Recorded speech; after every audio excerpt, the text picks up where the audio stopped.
warahmatullahi wabarakatuh. Hai sahabat Perdosi, jumpa lagi di podcast Perdosi on Air, persembahan dari Perdosi Cabang Medan. Bersama saya, Putri Andini sebagai host pada podcast episode kali ini. Podcast ini bertujuan untuk memberikan informasi dan edukasi mengenai penyakit-penyakit di bidang neurologi dan hal-hal terkait dengannya. Baiklah, untuk hari ini kita akan membahas salah satu gejala yang paling sering dikeluhkan oleh pasien di bagian saraf, yaitu nyeri pinggang bawah atau kita kenal sebagai low back pain, yang akan langsung dijelaskan oleh narasumber kita, yaitu Dr. Robert Siretonga, spesialis saraf, Master Science Medicine. Beliau masih aktif berpraktek di RSUD Lubuk Pakam sampai saat ini. Langsung saja kita sapa Dr. Robert. Selamat sore Dr. Robert. Selamat sore. Ya, gimana dok? Sehat ya dok? Sehat. Sehat dok. Masih tetap semangat dok, walaupun pandemi masih melanda kita ini dok. Ya, mungkin ini gelombang kedua, tapi saya berharap kita semua, neurologi terutama, kita tetap semangat, kita bisa. Dan tetap jaga protokol kesehatan. Ya, harus. Kali ini kita mau bahas nih dok, gejala yang paling sering dikeluhkan di poli-poli saraf dok, mengenai low back pain dok. Untuk low back pain sendiri bisa dokter jelaskan dok, mungkin dari pengertiannya terlebih dahulu dok, low back pain itu apa dok? Baik, jadi low back pain itu adalah penyakit yang tersering nomor 2 setelah nyeri kepala. Itu nyeri yang kita rasakan dari sudut iga, jadi iga kita yang terakhir sampai ke lipat bokong belakang. Mungkin saja kita sering merasakan nyeri bangun tidur, baru kita ingat mungkin tadi malam kita ngangkat sesuatu atau yang lain. Nah, itulah yang paling sering. Bangun tidur, kok pinggang saya kok kaku dan nyeri. Mungkin itu penjelasan untuk yang kita sebut low back pain. Iya, jadi dibatasin ya dok. Selama ini kan mungkin pasien-pasien dari punggung juga nyeri pinggang saya dok, nyeri pinggang. Ternyata ada batasnya ternyata untuk definisi low back pain sendiri. Untuk penyebabnya dok, berbagai macam gitu ya dok, bisa dijelaskan dok? Ya, jadi kita pakai istilah low back pain itu seperti sindrom ya, jadi sesuatu kumpulan gejala yang penyebabnya adalah sangat banyak. Jadi kita mengumpulkan dengan itikat, kita bisa memilah-milah dengan lebih teliti. Jadi yang penyebabnya yang paling sering trauma, kemudian degeneratif ini untuk usia tua. Orang tua banyak yang membungkuk. Nah, kemudian inflamasi. Di sini inflamasi itu bisa, contohnya adalah osteoartritis ya, atau ankilopatik.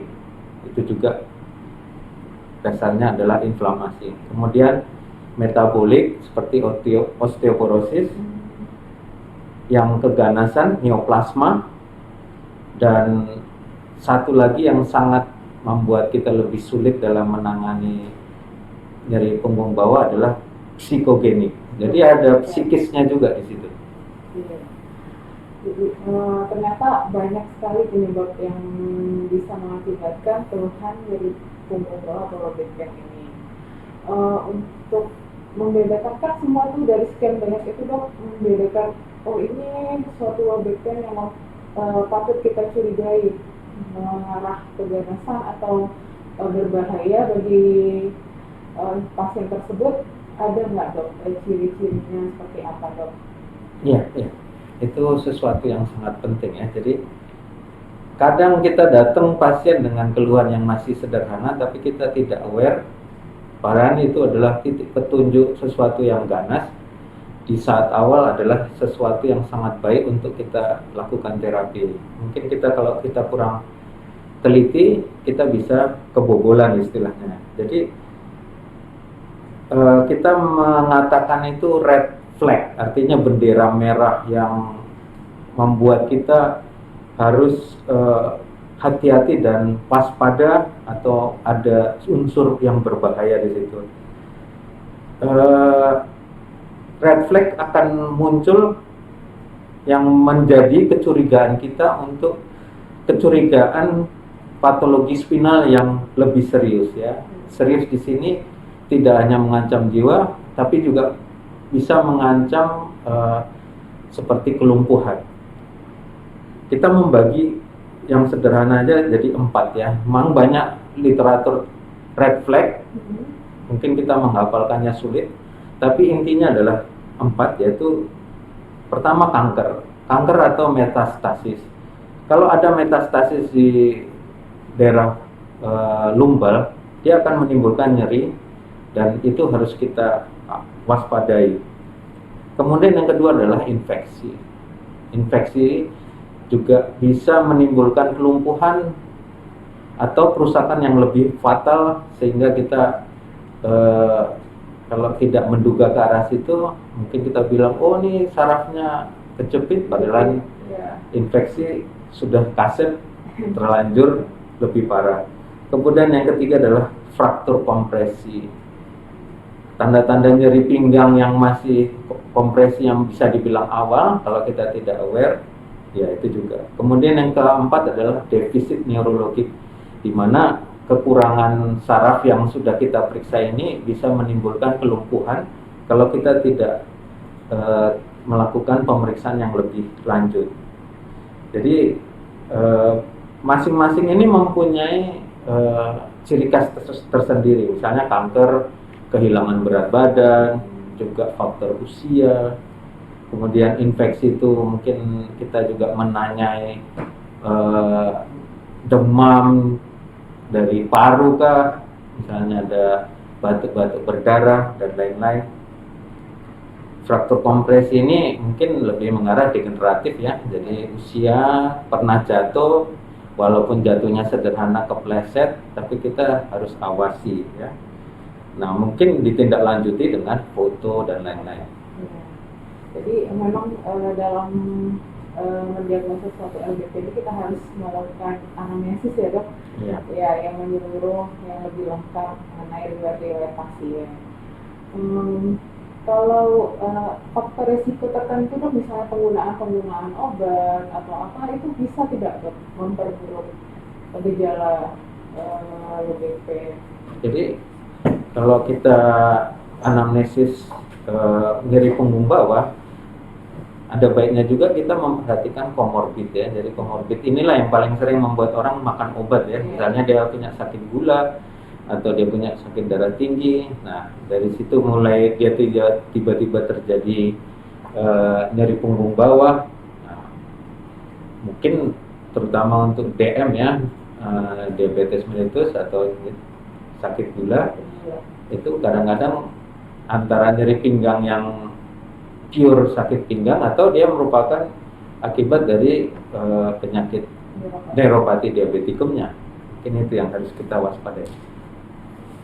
Ya, jadi untuk pemeriksaan yang biasa dilakukan dokter mulai pada pasien LBP ini. Jadi kalau seseorang datang dengan low back pain, sebaiknya kita juga perhatikan dari cara dia datang, cara dia duduk, kemudian kita lakukan membuat dia melakukan gerakan-gerakan seperti fleksi, ekstensi. Kalau fleksi itu normalnya 40 derajat, kalau ekstensi itu 15 derajat. Kemudian rotasi lateral 40 derajat juga. Kalau dia tidak bisa melakukan, nah itu mungkin mulai tanda-tanda yang cukup signifikan yang harus kita perhatikan. Kemudian kita bisa lakukan juga pemeriksaan neurologik yang biasa, motorik, sensorik, karena bisa saja seperti yang tadi, red flag itu, defisit neurologik sudah mulai muncul. Kemudian seperti tadi juga, untuk menghindar dari red flag, pemeriksaan penunjang laboratorium seperti laju enap darah sangat penting ya, karena kalau ada peningkatan 20% sampai 40% itu bisa mengarah suatu keganasan yang nilainya cukup signifikan yang harus kita perhatikan ya.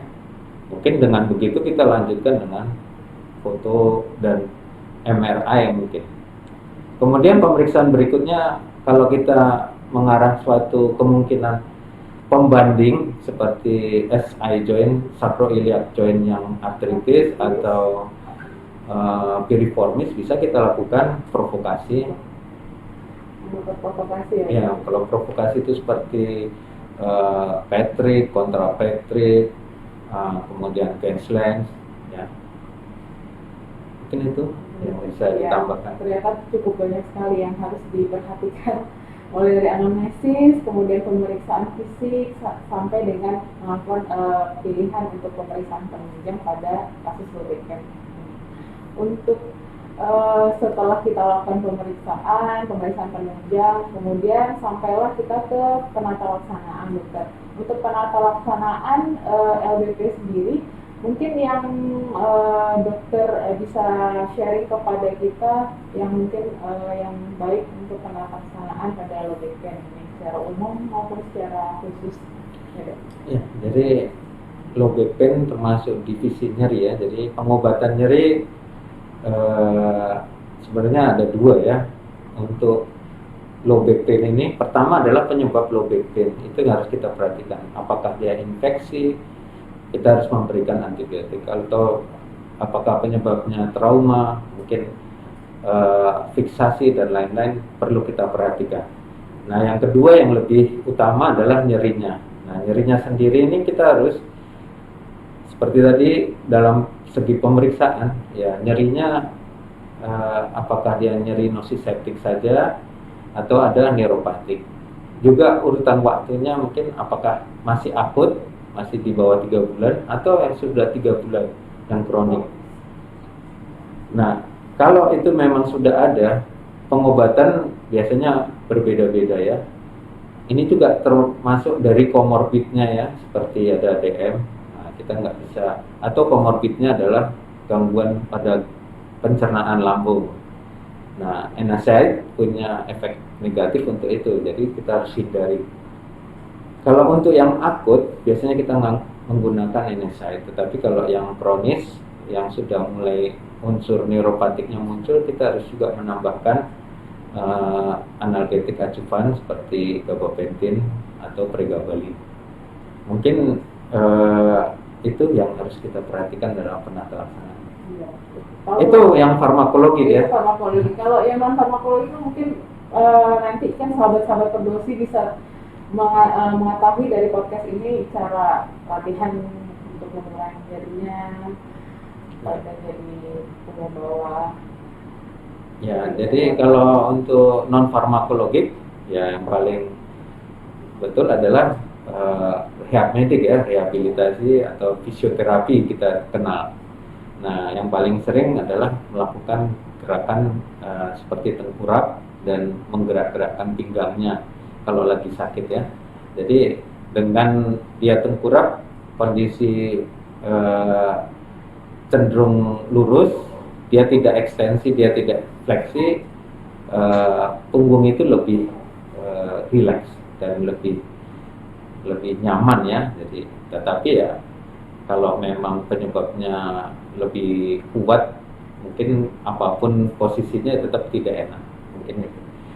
Ya mungkin dengan fisioterapi lah kita kirim untuk dilakukan. Tindakan farmakologi. Ya dok, di poli-poli itu pasien sering dok, apa pantangan olahraga saya kalau pada low back pain gitu? Ya. Sering ditanyakan mereka. Jadi low back pain ini kalau menurut saya sih bukan harus tidak ada bed rest total kita bilang ya, hanya tidur saja sampai sakitnya hilang. Itu tidak benar. Tetapi juga kalau itu menimbulkan nyeri, kita juga harus hindari. Contoh membungkuk, membuat nyeri pada HNP ya, kita sejauhnya mengurangi yang membungkuk, tapi bukan hanya tidur saja. Kita masih bisa melakukan yang bisa kita lakukan tanpa nyeri yang sangat, silakan lakukan. Tapi kalau itu menimbulkan nyeri, jangan terlalu dipaksa, bisa melukai. Kalau makanan terkhusus tidak ada ya dok? Misalnya dia dok, makanan saya yang pantang apa nih dok? Karena saya ini sakit pinggang dok. Ya. Berkeletahnya seperti itu dok. Kalau saya sih yang khusus tidak, tetapi secara